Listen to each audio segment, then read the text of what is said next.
অনেক দিন পরে এই ছোটো ছোটো ট্যাংরা মাছগুলো দেখতে পেলাম, তাই সময় একটুও নষ্ট না করে পছন্দের সবজিগুলো সরু সরু করে কেটে নিলাম।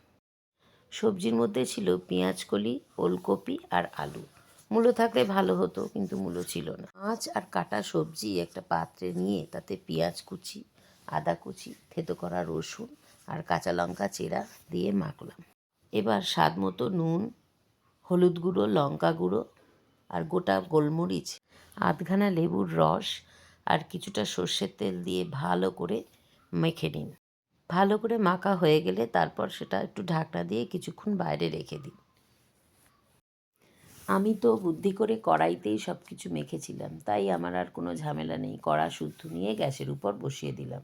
একদম কম আছে ঢাকা চাপা দিয়ে রান্না হতে দিয়ে আমি অন্য কাজে মন দিলাম।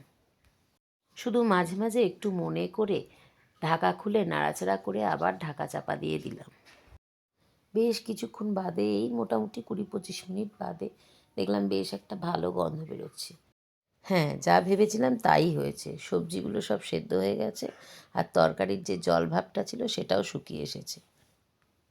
আমার সব কিছুতে ধনেপাতা খুব একটা ভালো লাগে না, তাই আমি দিলাম না। আপনারা চাইলে দিতে পারেন, খুব ভালো লাগবে। এখন তো সারা বছরই সব রকমের সবজি আর মাছ পাওয়া যায়, কিন্তু শীতকালে যখন এই ছোটো মাছগুলো ওঠে আর তাজা সবজি দিয়ে রান্না করলে তার স্বাদ যেন একটু অন্যরকম হয়, বেশি ভালো খেতে লাগে। আর কি, এখন এবার খাওয়ার পালা। যাই গিয়ে দেখি কেমন হলো।